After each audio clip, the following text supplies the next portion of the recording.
Good morning, everybody. Welcome to this session this morning.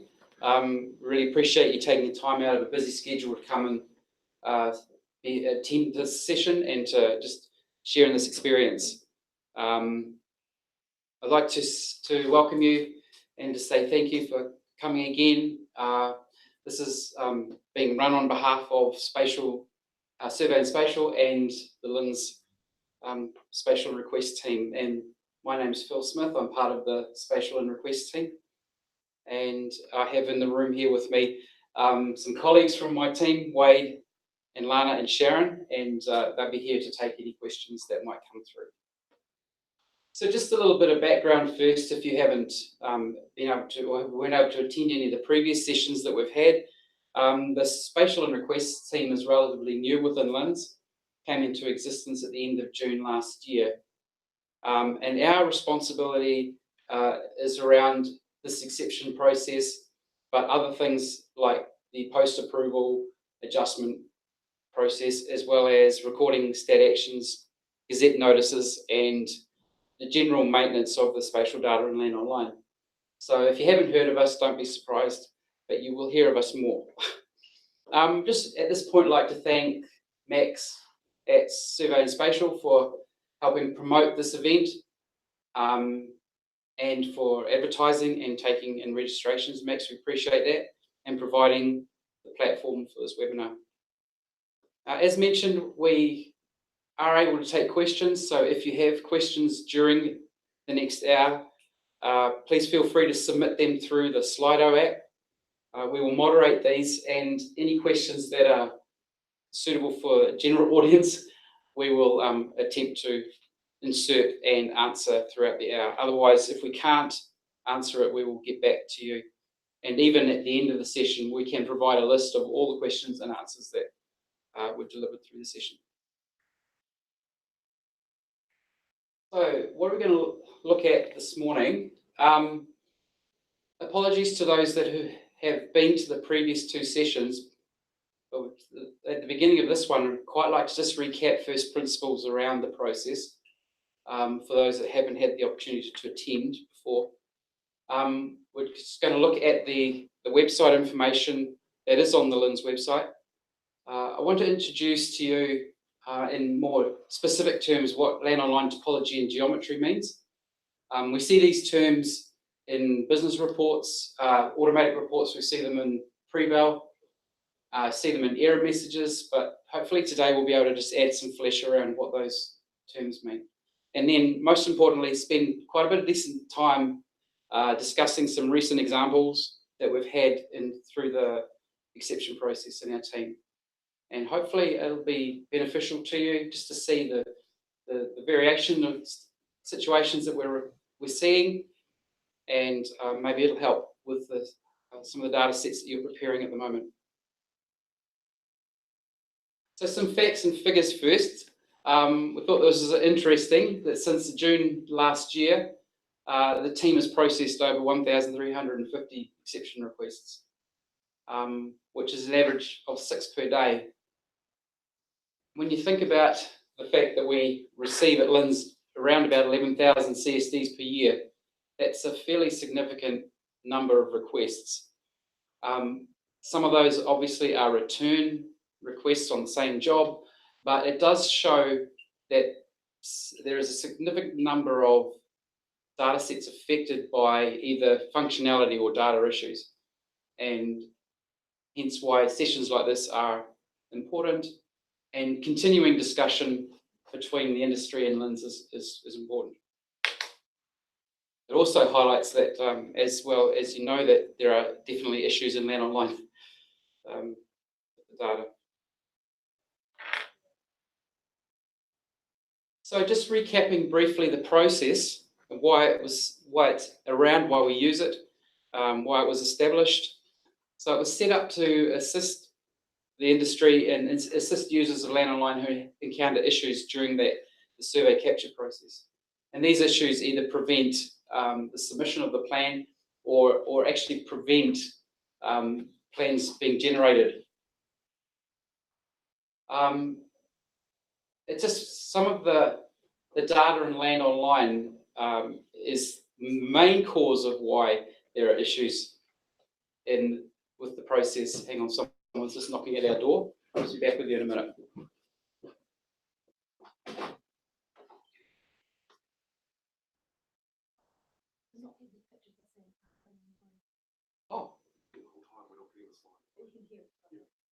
Oh, hang on, people. I believe there may be a technical issue. Apparently, people are able to hear me but not see the slides. Just, you can see us in the room. Oh, hi. Hi, Phil.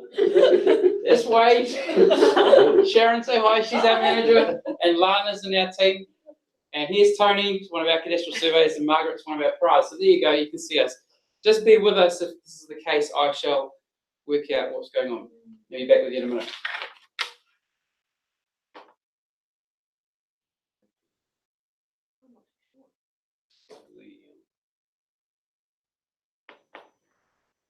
At least Linda came and told us.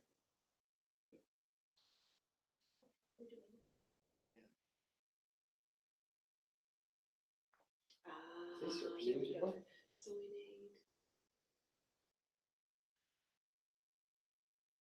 we need turn off the video. What you need is to present your Outlook presentation. So you go to your Windows.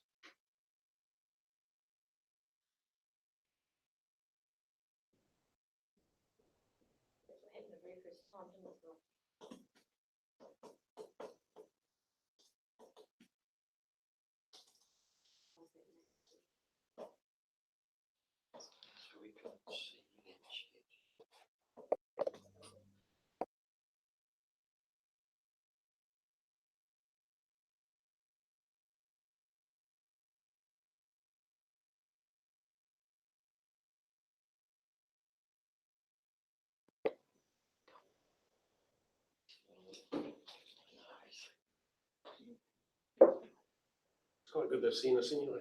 Yeah, well, I know I don't like it. I want to thank Linda.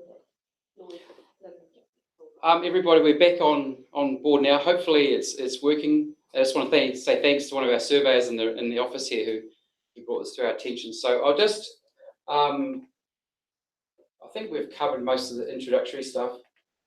You may not have seen this slide where we talked about the number of exception requests that we have, averaging about 6 a day. So that keeps us busy. It just shows that there are significant issues with data sets and data and functionality issues, which is why sessions like this are so important. So just before we were interrupted, just sort of highlighting why the process is around, because we acknowledge that Landonline data in some areas is not up to the accuracy that it could be, and also that there are functionality issues within Landonline that users struggle with for various reasons, and a lot of these issues are outside your control. So there needed to be some interaction with LINZ to help you get these issues sorted. So as you're aware, the requests are created and sent from within the data set. They're actioned by our team, Spatial and Request team, and the data set is locked in the user's workspace. And we have typically a 24-hour turnaround on those requests. They are the highest priority job that we have. We will attend to Landonline and provide a written explanation of the work done. And there are situations where the issues that you're facing cannot be resolved as part of the exception process. We have the application specialists behind us in Wellington who we can escalate them to, and they are able to do a lot more investigative research and looking into what's going on. So just wanted to briefly recap for those that may not be aware, where on the LINZ website you can find information about the exception process. So if we just go to the website. So on the LINZ website, the easiest thing to do would be to type in exception request or exception in the search box. It'll take us straight to an index of applicable pages. And the first one talks about exception requests. And then drills down into what they are and how to use them. Worth reading if you haven't had a chance to read. Definitely worth reading if you're submitting exception requests for the first time. or haven't done them for a while. We've introduced in here the concept of reactive and proactive exceptions, because there are very real instances where an exception request doesn't have to wait until an error pops up or an issue presents. If through your experience you're aware that something might become a roadblock with the data set you're working on, then there are times when we will accept a proactive exception request to deal with the data. And there are some instances coming up that we are seeing now where it actually makes sense to engage us earlier than later, and we can help solve data issues at the beginning of the process rather than after an error has occurred or has come up with. So that's reactive and proactive. I just encourage you to have a look through that web page. Further down the page, there's information here on the sort of things that we would prefer to see in the comments. We'll talk a bit more about that later. And also, if it's unclear whether or not you needed an exception request, in the first instance, call our 0800 team, and they'll give you guidance on that. There's some pointers here as to when an exception request may appear to be valid but is not required, and then just information on how to submit, which you're probably all aware of anyway.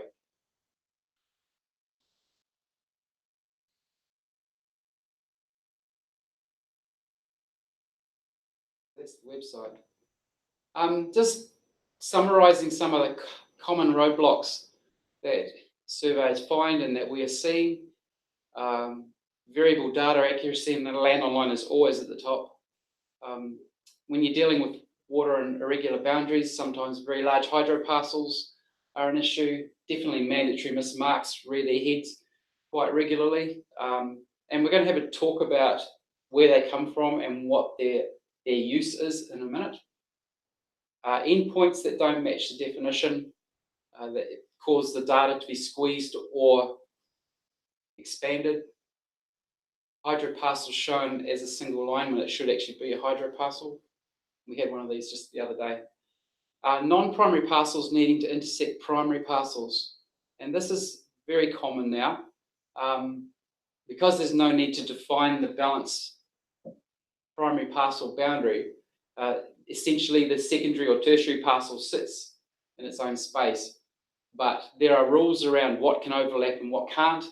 And we'll look at that in a minute as well as through some of the examples. And obviously Landonline functionality, as things change, as data sets get more complex, sometimes the functionality can cope and sometimes it can't. And sometimes there's just processes that are hidden that you've never seen before. So when we look at deciding how to, whether or not an exception request is required and what you should do in terms of investigation beforehand, we've put this little slide together saying that most importantly, in any situation, the approved record is key. So does Landonline reflect the approved record? Yes or no? If it doesn't, then that's definitely a situation when the exception request would be required. When looking at things like irregular boundaries and water boundaries, the approved plan comes over the physical, before the physical position. And the last thing you should rely on when you're setting out, looking at definition, is the Landonline spatial depiction. Especially in non-SDC areas, non-spatially accurate areas. So we get a lot of requests asking us to change Landonline to match capture with not a lot of evidence in the comments as to why that should be done and whether or not the approved plans have been looked at. So we're pushing back a little bit on this at the moment, asking for a bit more evidence around have you determined your definition is in terms of the approved record, or are you just relying on what's in Landonline? So as a team, our mandate is really firstly to correct Landonline to reflect that approved record. So if we are asked to add a node where there wasn't one, we will think very hard about that, and we'll be looking at the approved record to see whether that point exists in Landonline. Without any further explanation, a task like that may not be carried out by us, but we will amend Landonline when the definition in Landonline is obscure, and the surveyor has provided adequate evidence in the comments field to support their approach to the definition. So while we're saying we will only look at the approved record, we do take the survey's evidence into account, and we do amend Landonline to make things work.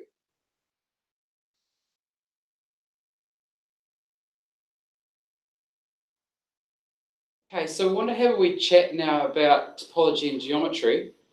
As I mentioned at the front of the session, these terms they appear in error messages, they appear in pre-validation, they appear in automatic business rules. Not a great lot of explanation as to where they come from or what they relate to. So I thought it'd be valuable to spend 3 or 4 minutes just going through this. For those that have been involved with GIS applications or survey data applications for a while, you'll be aware of what the difference is, but be with us as we just peel this back to basic principles.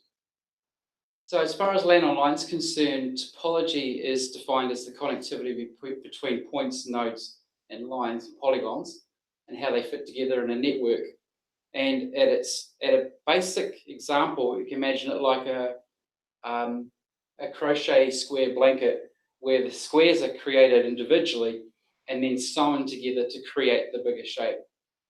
So that topology is represented in Landonline as the lines and nodes that can be seen in spatial display and searches. And we'll pull up the Landonline screen in a minute and have a look at some. The geometry, however, refers to the lines and nodes again, but these are the lines that are they're viewed at individually, separate from the parcel shape. They're viewed as individual entities that make up the land parcels. And geometry is created primarily through the capture process with the vectors and marks. A little bit of a rough diagram on the right-hand side there just shows that the geometry is created during the capture stage, and the topology, the parcel fabric, is created as a result of that geometry. So topology occurs and happens in 3 stages, going from capture through to registration. And the next few diagrams just show the passage of data through the topology phases. So it starts off with the geometry, the parcels and the vectors and lines being captured in the workspace. They come through, parcels, for example, come through with a topology class of primary, but they have no status at this point until it's submitted into Landonline, in which case they move on to the provisional primary parcels layer up here. They end up with a status of pending. Within the LINZ internal workspace, we're able to see provisional parcels. We're aware, of course, that you can't externally until they are approved. But you'll see that the marks and the vectors are copied essentially into a topology layer as lines and nodes. So I know we use the term nodes and marks interchangeably, but there is always something to remember. There's always one node in Landonline for a point, but there may be many marks on that node coming from different plans. So moving on, after the data set is approved, everything moves, the parcels move on to the approved primary parcels layer. The topology class primary, which was set at capture, carries on. The status is changed to approved.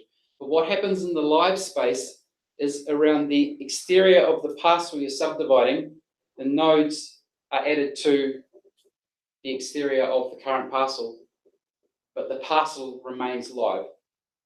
So there are times when you see extra nodes in the system due to the fact that the data set has been approved, they're not yet deposited.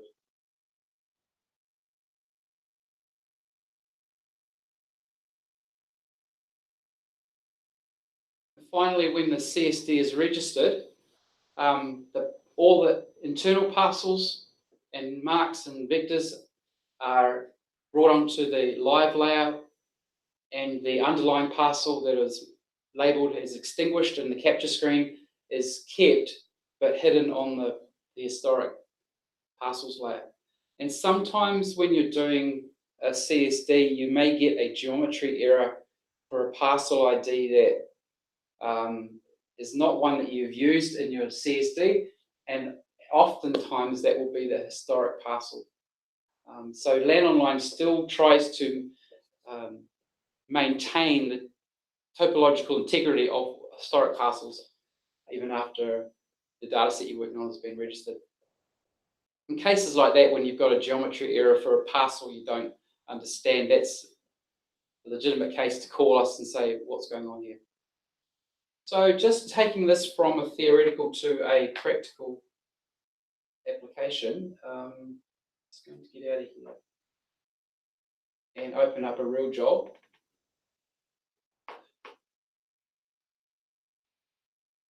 And just have a look at the topology layers within the capture screen.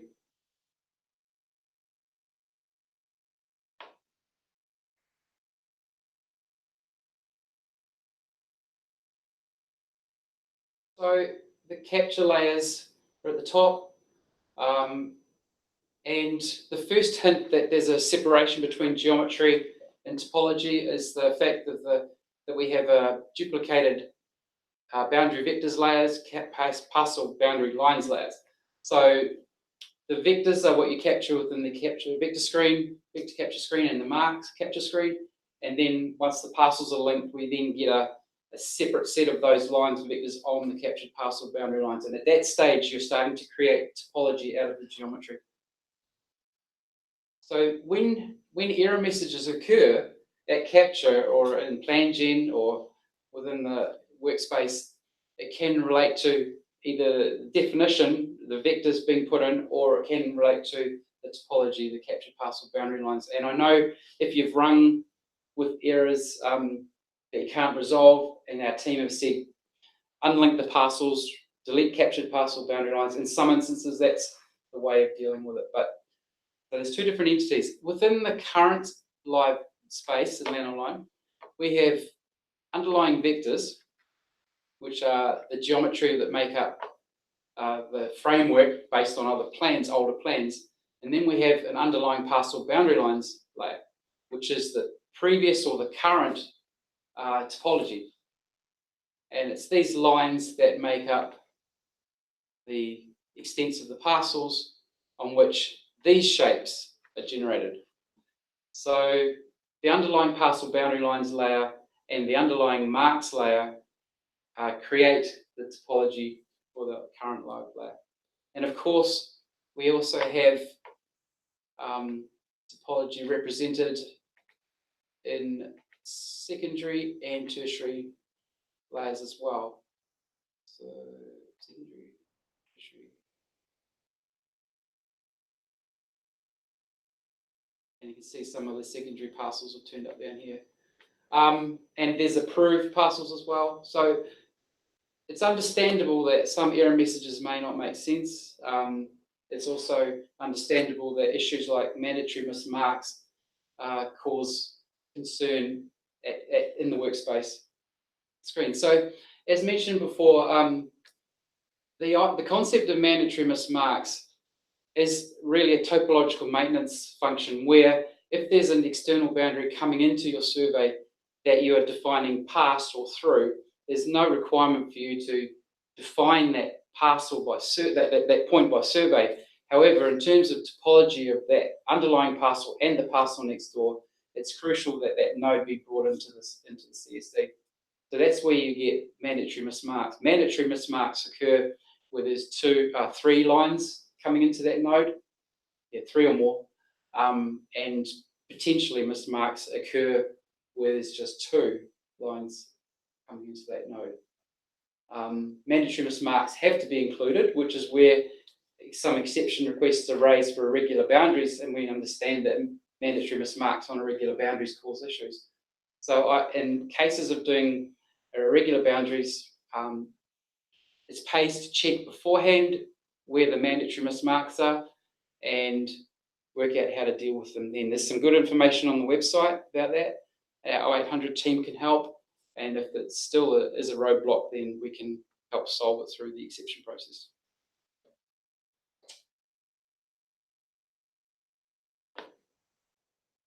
If there's any questions about that topology and geometry segment, just fire them through. Otherwise, we'll move on to examples.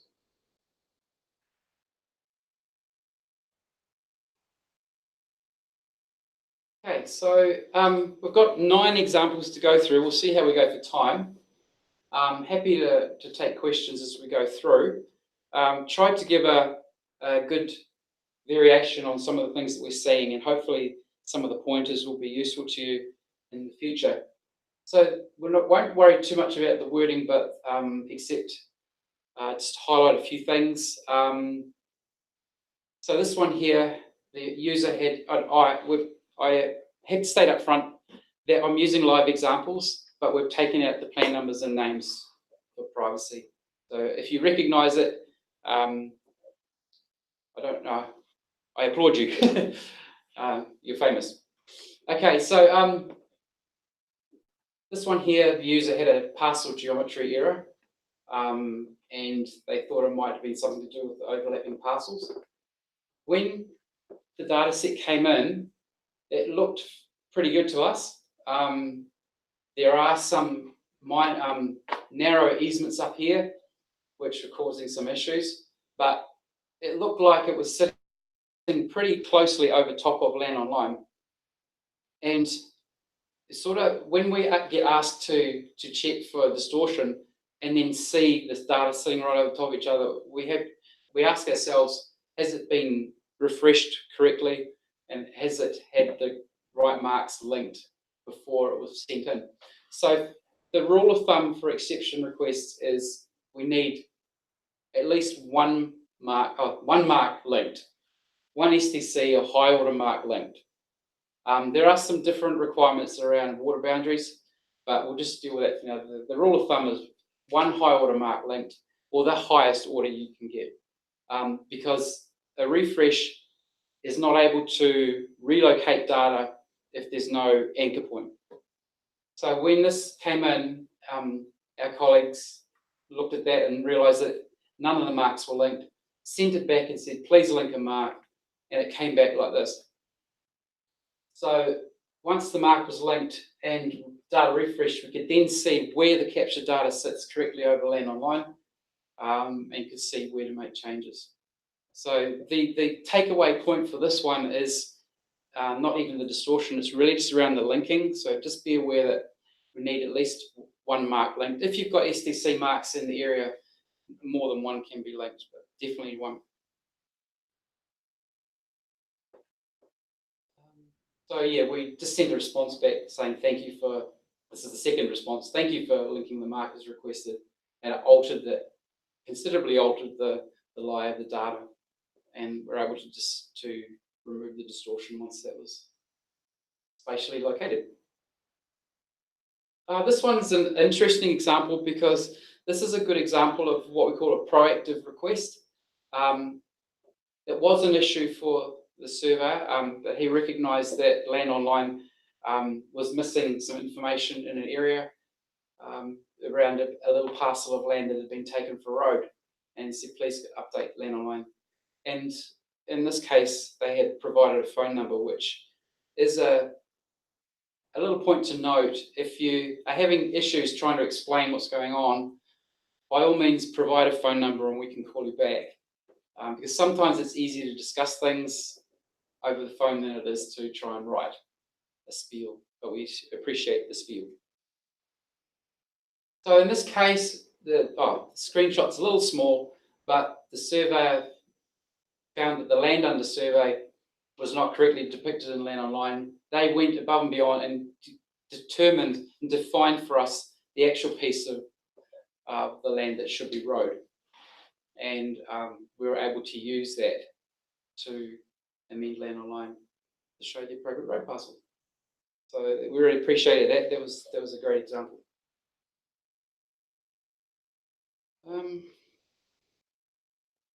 Okay, here's another issue where distortion is created in the captured work because of the linking of marks, meaning therefore that the position of the marks in Landonline is suspect. This user here has given us a great explanation as to how they've defined each end of the line and the fact that they're dealing with a number of plans there, and the parcels are limited as the survey. So the data came in like this. 2 easement parcels, one here and one there, some SDC marks in the area, the pink circles, and an SDC mark here. They've tied in this easement parcel at both ends, but the linking of these 2 marks has created this distortion. So in their mind, and they're correct, there is an issue with the extent of this parcel here. So unfortunately, when it comes in, the data came in linked like this, there's not a lot we can do without doing quite a bit of investigation as to whether this end or this end is correct. What we did in this case is actually send it, I think the colleague I was talking to managed to determine the distance along here was incorrect in Landonline and fixed it, but we could have also just sent it back and said, please unlink that mark and refresh and send it back in so that we get an idea of where it should be if we can't determine it from the plans.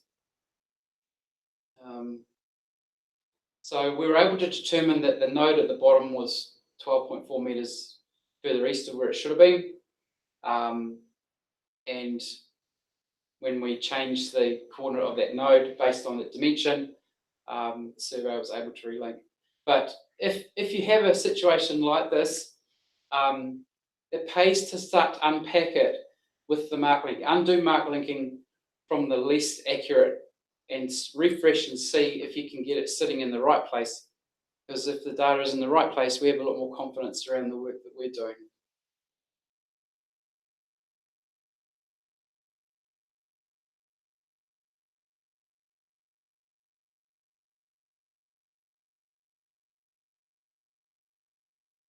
Okay, so this example here, the surveyor asked us to amend the underlying data in the vicinity of these parcels, and they've captured some hydroparcel and some marginal strips that have been accurately defined. So when this one came in, they were concerned about the definition of the stream here and the 2 marginal strips either side. And they wanted us to amend it to look like this, which is the proper shape. Normally that would be a fair request, and this is a fair request, but because they have defined both the stream and the marginal strips for the full extent of the underlying parcel, because the parcel finishes here and at the road, there's no need for us to amend the current shape because the post-approval topology update will make those current lines historic, bring those new lines into the live layer and update the shape. So takeaway from here is just be aware of the underlying parcel that you're affecting. If you are defining either side and right around that underlying parcel and it differs in shape from what you have captured and determined to be the correct definition, proceed as normal. There's no need to change the current definition. When it comes to plan generation, there will be the dual set of lines. There'll be the captured lines, and there'll be the current parcel lines. They can be selected and hidden on the plans.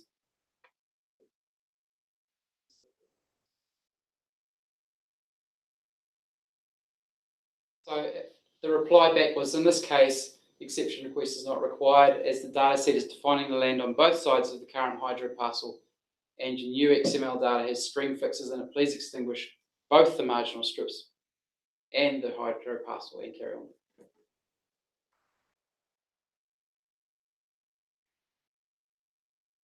on.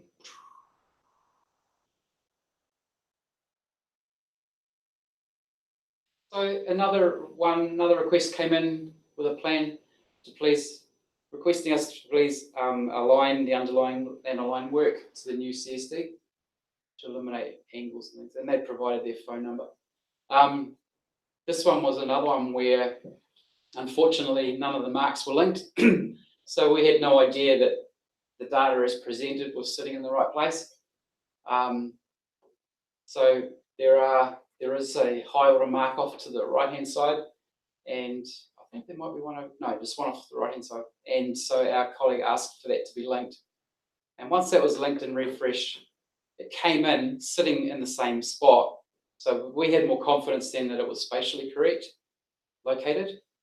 And yeah, you can see down through the middle here, there's quite a lot of distortion between the old and new. Very old land, no vectors in Landonline from previous plans, so we're able to move things and make it look right. Plus, one of the things which we were able to make use of is this adopted boundary through here, which is the south side of the road. And so we were able to spatially correct that part of the road as well. I think the surveyor had attempted to link up this before, but this narrow easement was crossing over, which we know can happen. So that's what it ended up like.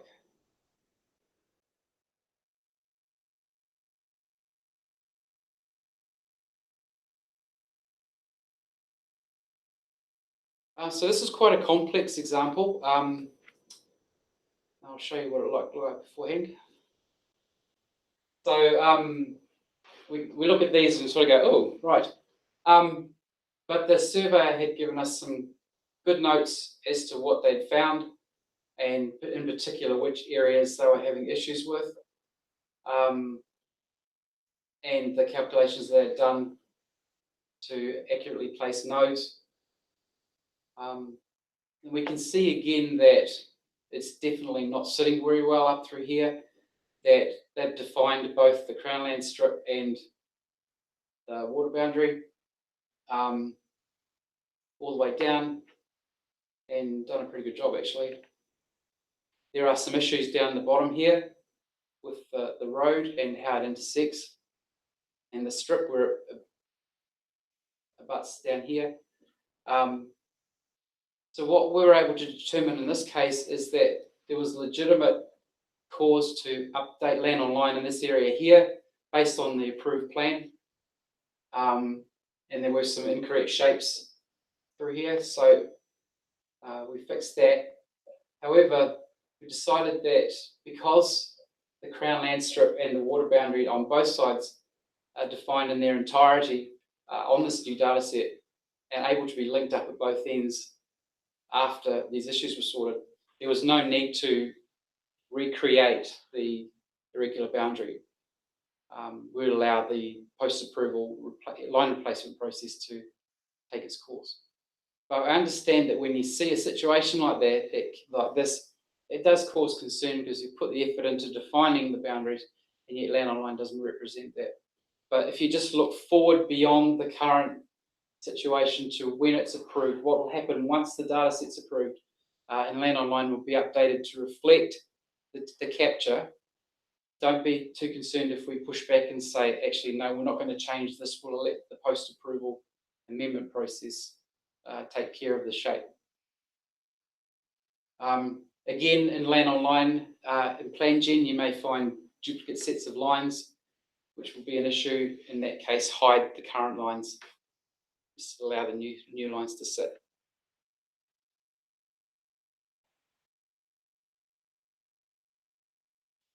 Afterwards, a lot better up the top.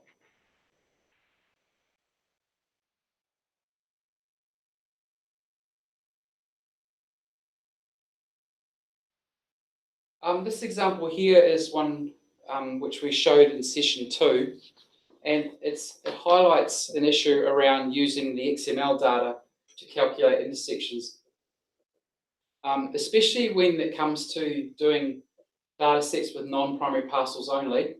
There seems to be a fair bit of dependency put on the Landonline data and when creating the intersections.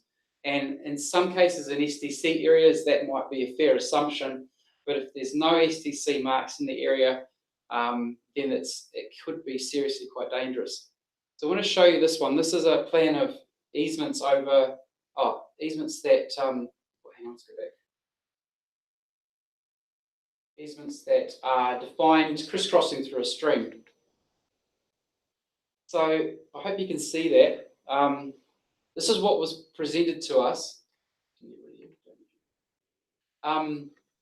Is that when the data came in, and it was a fair comment. Please split the irregular boundaries where the easements are sitting, so that they can link to them. They want to respect the topology of the current parcels.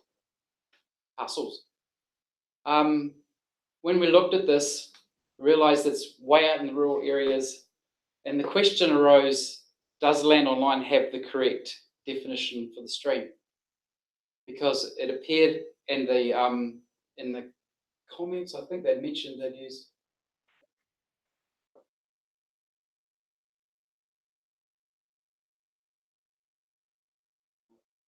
I wondered whether they'd mentioned that they'd used the XML data, but it appears they have to determine the intersection points. So when we looked at the definition of the Landonline stream, it actually wasn't even in the right place. So we thought to help the surveyor get the spatial positioning of these easements correct, we'd better put the stream in the right place and redigitize it based on the approved plans, which of course, as soon as you can see we did that, we've got an issue with disparate parcels and parcels that no longer sit on the primary boundaries. So this was then sent back saying, we apologise that the stream was in the wrong place, but please reconsider the definition of the easements in terms of that.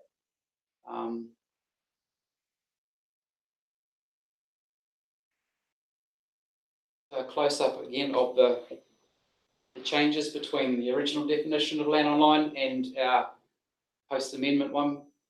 Obviously, the easement parcels can't stay like that. So it's highlighted a little bit of an issue for us. And obviously, the XML data was used to determine this intersection and this intersection here. But in reality, the easement must have gone, well, over the land, not over water. So yeah, it just really the takeaway from here, people, is be very wary of the Landonline data, especially in rural areas, especially in non-STC areas, and especially around water boundaries. And if you're dealing with data in an area like this, there is it's a good case to actually say to us initially, could you please have a look at the definition of the stream in this area? I'm about to prepare a plan for this purpose, and I suspect that Landonline is incorrect. If we can fix it for you up front, then you're going to save, it's going to save the rework, which was obviously required in this case. And I'll tell you at the end of the session how you can advise us of issues like this. So after the plan was reworked in that area, you can see that what was two parcels, what was two portions of easement, it's now been created and joined up. So the calcs were redone. So yeah, just can't kind of stress this too much. Please be very wary of data in Landonline, especially when doing non-primary parcels like this.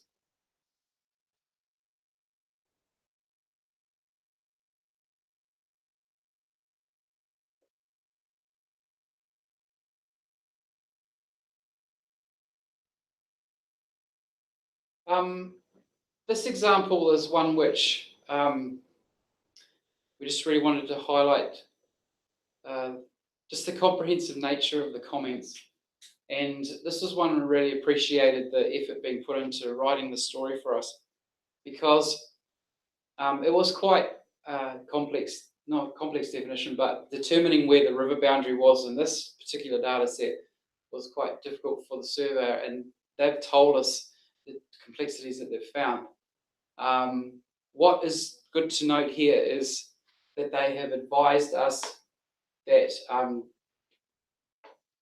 that the current XML and capture has been adopted from these plans, closed within acceptable accuracies. However, as can be seen, the road parcels clearly shown on Landonline do not spatially correlate with the adopted parcels. Now this is a good example of evidence provided. It gives us the plans, it tells us what they've found and what they're attempting to display. So when we look at the data when it came in, obviously the overlaps are an issue in the stream, but the displacement in the road is also an issue. And there is an issue up in the top corner here with how this road is depicted against the water boundary. Because of the advice of the plans, we're able to go straight to those plans and determine that yes, actually the road should be inside, the river should come into the road formation, not just abut the road at its full width. And also we were able to use those plans to confirm that the capture of the river boundary was correct.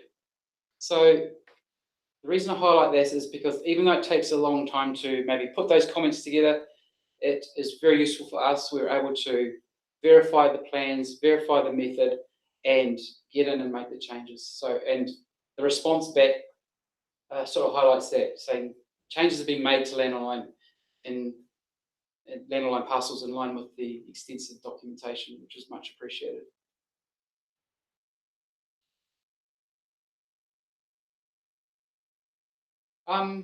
This example here is a little bit out of the box, but it just highlights an issue where non-primary parcels are being defined, and the extent of the new non-primary parcel doesn't match what's in Landonline. There is a tendency to maybe overlook this because secondary parcels can exist on their own and create an overlapping parcel at approval, and we can just blow through that and we end up with duplicate sets of lines. But in a situation like this, if the effort has been put into defining the extent of the non-primary parcel, we need to confirm that is correct and attend to Landonline so that the secondary and primary parcels match up identically. Because even though Landonline will allow overlapping topology and it can be a mess forever, we prefer, and there is a rule against secondary parcels that says they must be contained within a single primary parcel. So even though this wasn't part of the exception, we found this and thought we'd better attend to Landonline based on this, and the survey was able to give us a good explanation as to where that secondary boundary came from. So we just want to get away from creating overlapping parcels. Right, I just want to bring to attention just some examples of wording which really doesn't quite cut the mustard, I'm afraid. We understand as a team the frustration that people feel when they come up against Landonline issues, and we are here to help, but we kind of need your input into that process to work with us.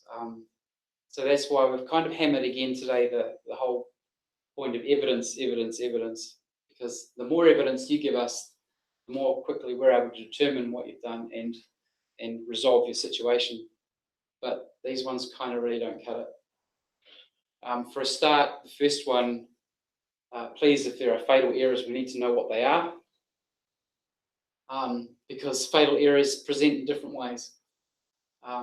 We have no visibility around those at this stage. The second one, the second one asked us to add nodes to Landonline for linking issue, to resolve linking. And as I mentioned earlier, we can't just add nodes into the data set to make your linking easier if they don't exist in the approved record. What was unknown at this stage, and it took a phone call to unravel, was that there were very old plans that showed these points. But had that been put into the comments, we would have gotten around that issue. But if, as I said before, if you're unsure about how to describe it, do your best, give us a phone number and we'll call you back. And often it's a lot quicker to sort it over the phone. I'm sorry, but the last comment really isn't on. Yeah. So we sorted it. So folks, help us to help you. The comments are crucial. Give us a full description of the boundary being defined. Attach the survey report if you've got it, especially in cases of irregular boundaries. Give us advice around what plans we use. Any plots or diagrams or anything from your software that you've used to determine the boundary can be added as JPEGs or in colour or TIFF images, or preferably not PDF because they don't go very well in Landonline. And just a note there, just harking back to linking, we need at least one marked link. Spatial accuracy. Sometimes we find the exception request is used for other things, and we will answer them where we can, but just a heads up here, if you've got definition questions or interpretations around the rules, please use Survey Information Complex as a request type. These are all able to be initiated from within Workspace inside the plan. If you've got data outside of the land under survey that you found an issue with, we can fix that. Just put in an amend cadastral data request. That also comes to the spatial and request team, and we can deal with that. But that has a longer time frame, so that's good. And lastly, if you are a Landonline user and using the firm's eSearch license, and eSearch Plus, sorry, if you're in the spatial screen and you find something that's incorrect, you can initiate a spatial correction request from within searches. Within Workspace, and that'll come to us and we'll attend to that as well. So those are just some of the request types. But we do see some issues like this come in exception requests, and it's not really appropriate. So just some takeaways. In terms of data hierarchy, just remember the plan. It's always the plan first. That's the source. And that's what we go back to. Treat endpoints in Landonline with care, especially if they're not SDC, because they can cause compression or expansion, as we know. Third one is evidence, evidence, evidence. And the fourth one is up to you. Whatever you've found helpful in this session. And we just thank you for your attendance today, and look forward to seeing requests come through. And we just want to acknowledge the effort that people put in to creating these requests. And we've noticed since we're doing session 1 and session 2 this year already, that the quality of evidence coming in has improved dramatically. So we appreciate that. All the best for the rest of the day, and enjoy the weekend. And thanks for coming. Our team email address is there for you to take note of. If you have any queries around the exception process, and initially, please ring 0800, but you can use that email address as a backup. Thank you very much. No questions at this stage? Great. Max at Survey and Spatial will make this PowerPoint available to anybody who wants it, or you may even email it out to attendees. So thank you for your attendance. Have a good Friday.